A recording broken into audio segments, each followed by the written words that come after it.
I miss you a lot. Hi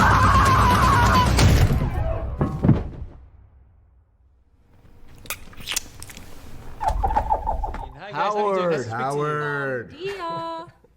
Greetings and congratulations. Fantastic movie. It's so much fun. Thank you. you, Howard.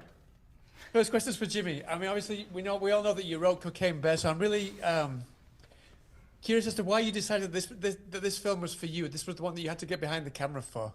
And did you feel pressure after having done after having written Cocaine Bear, to be just as kind of funny and out there as Cocaine Bear was for this one? I thought they're in the same family, and I thought that it was just something that was, smaller, more contained, and achievable, especially as my first movie.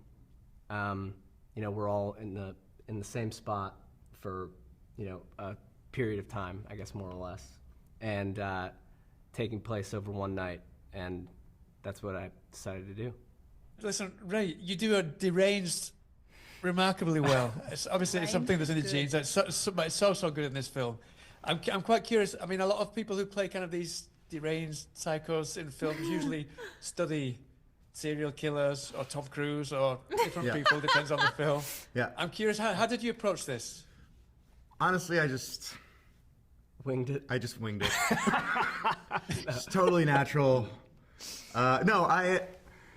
Usually I just go with what the script says, and then you get a feel for Jimmy and you get a feel for Sam and you do your prep. But when you show up on the day, part of it's just nervous energy, part of it's just, and you just work with it. I didn't necessarily go study serial killers and be, that's not, I don't think it's necessary. I think it's great if you do it. But really what it was about serving Jimmy's script, and he, as I've said, was just genuinely believed in me.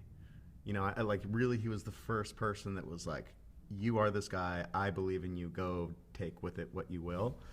And really it was just about crafting a character that the first time you see him can stab someone, but you really like him. And you really are like, hey, wait, maybe they should end up together, or at least that was the idea behind the characters. Like, how can I make someone that stabs someone, but you still really like him? You just had such freedom. Yeah. You just were fearless, which I think was the character too. There were no sort of guideposts for you. Yeah. You just did everything, which I think as an actor is terrifying to do, but you just did it, and that's incredible. Yeah, and it was just I love these guys so much. You know what I mean? We still hang out. I just felt really free to put all of it in there, Yeah, there was that Robin Williams kind of energy where you're like, oh, just keep following him because this is gold. Yeah. The first time we rolled camera, we were like, sorry. just let it go on Ray. Yeah, just follow him, please.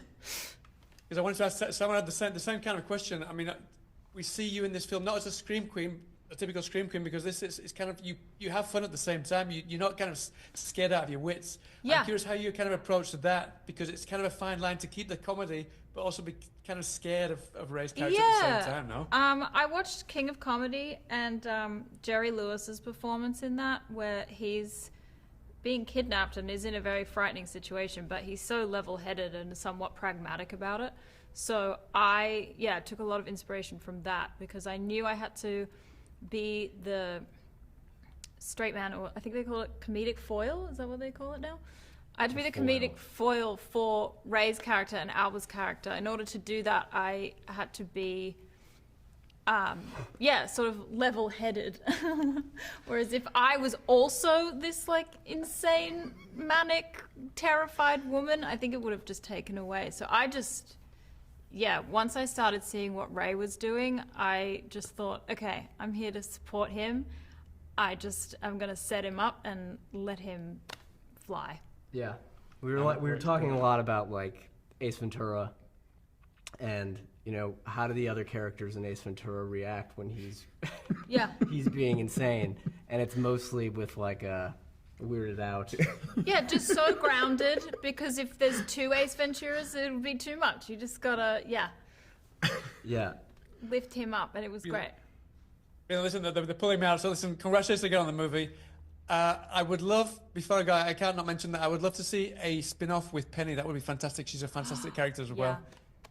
Hopefully I'll speak to you again sometime Penny. soon, guys. All the very best Thank with you the so film. much. Thank you. All right, take care of yourselves. Nice to speak to you. Bye now.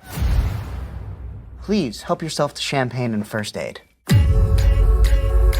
You put a priest in a box? No, I put a pastor in a box. We're Protestant.